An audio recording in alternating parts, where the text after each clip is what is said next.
Hi folks, Corporal H.R. Funk here with another classic firearms review. And what I have with me today is a true piece of Americana.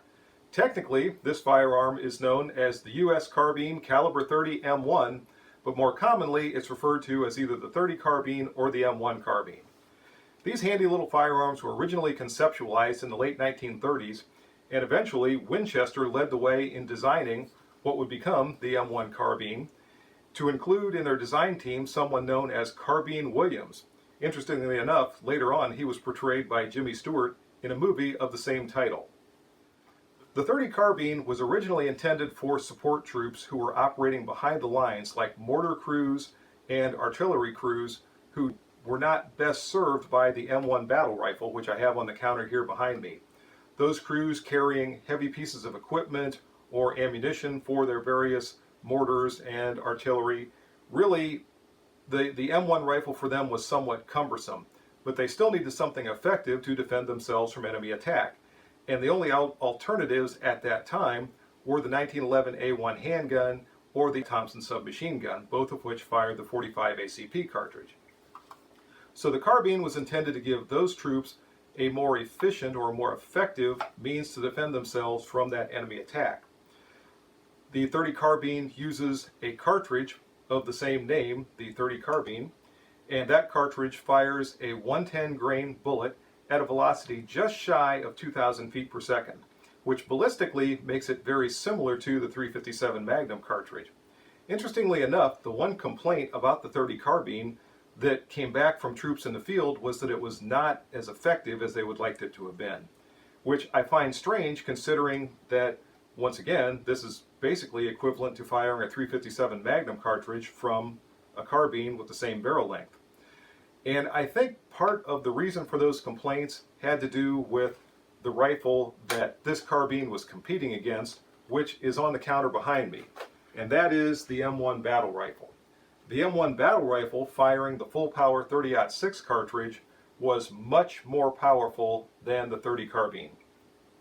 And truthfully, it's much more powerful than many military cartridges that are still in use today.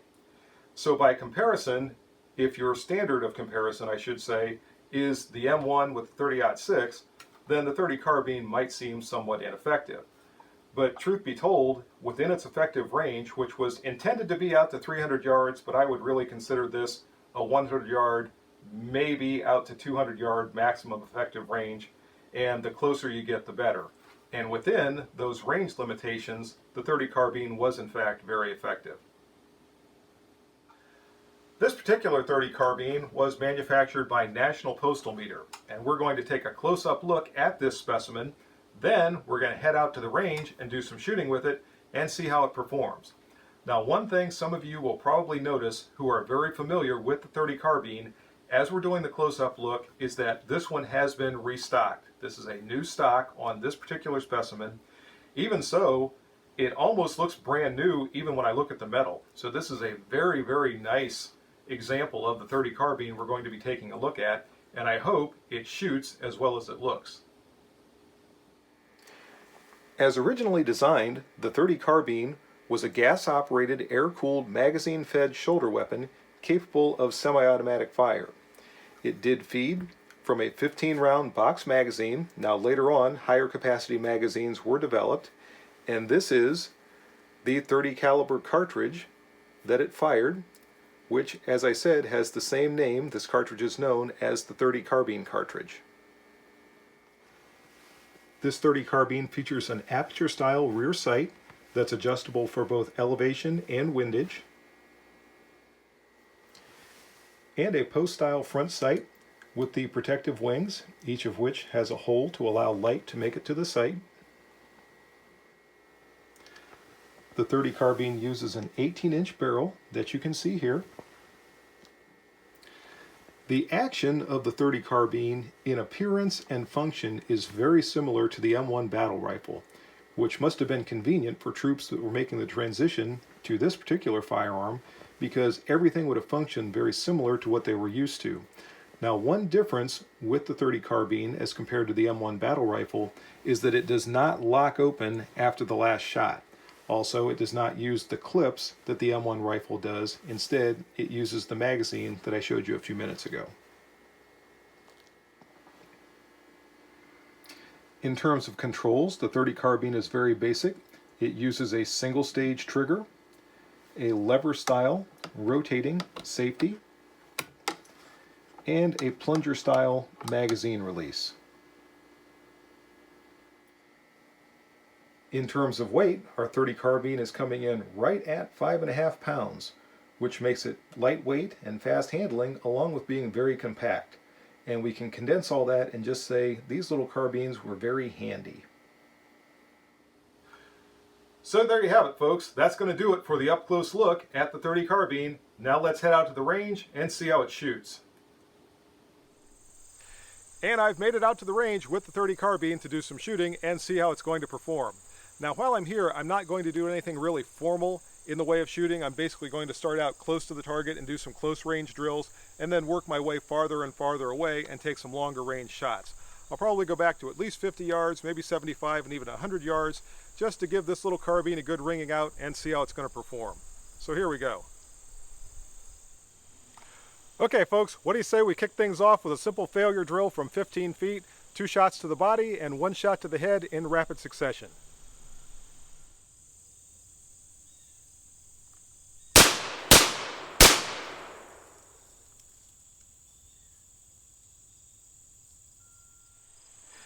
And there was no problem with the failure drill. Now I'm back to a distance of 20 feet and I'm going to try 3 shots to the body from this distance and we'll see how they go.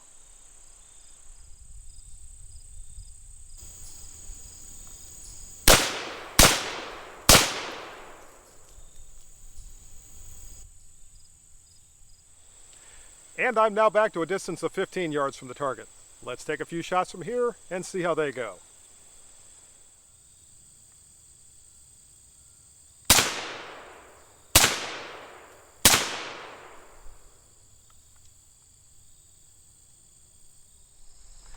And I'm back to 25 yards, and now I think we're going to try a few shots from behind cover.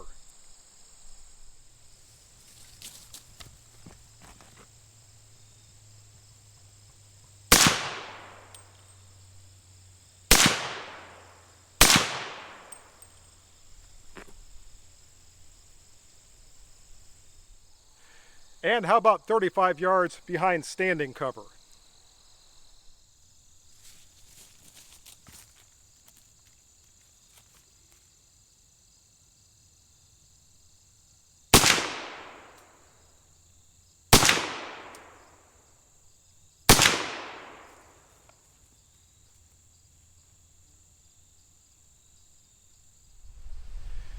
And here we are at 50 yards. What do you say we try a few shots from a kneeling position from this distance?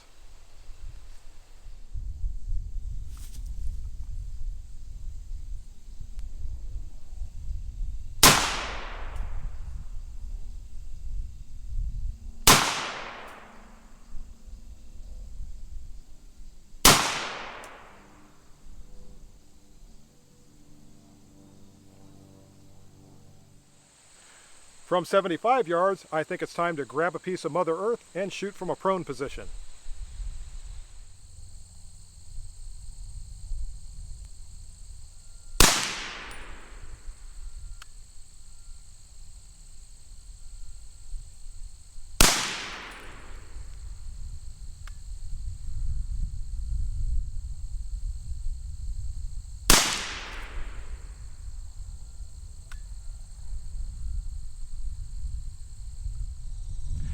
And from a distance of 100 yards, I'll make use of field expedient rest and fire my shots with the .30 carbine resting on an Alice pack.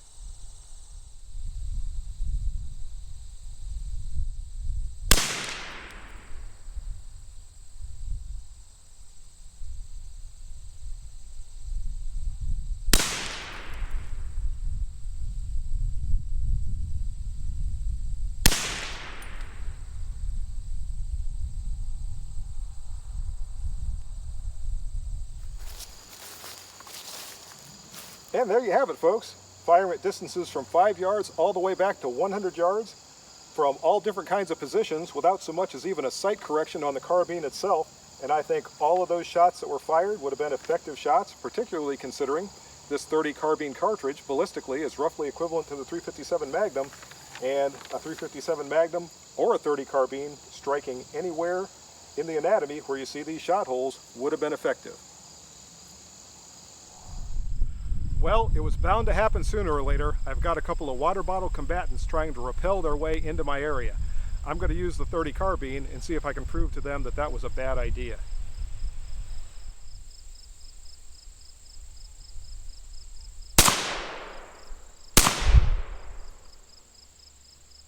I think they got the message.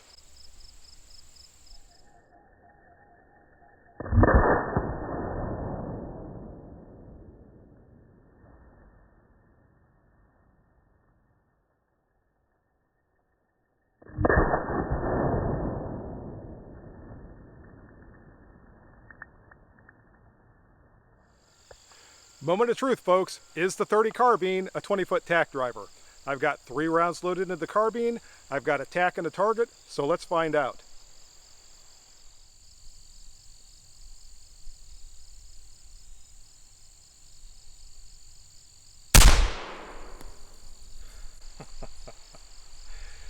Just underneath it on that one, folks. I thought I had it.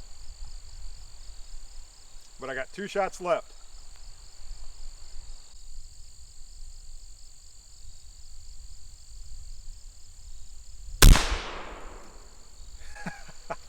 Yes, the .30 carbine is a 20-foot tack driver on the second shot. Folks, this has been a lot of fun out here with the .30 carbine, but now let's head back to the shop and we'll wrap up the video.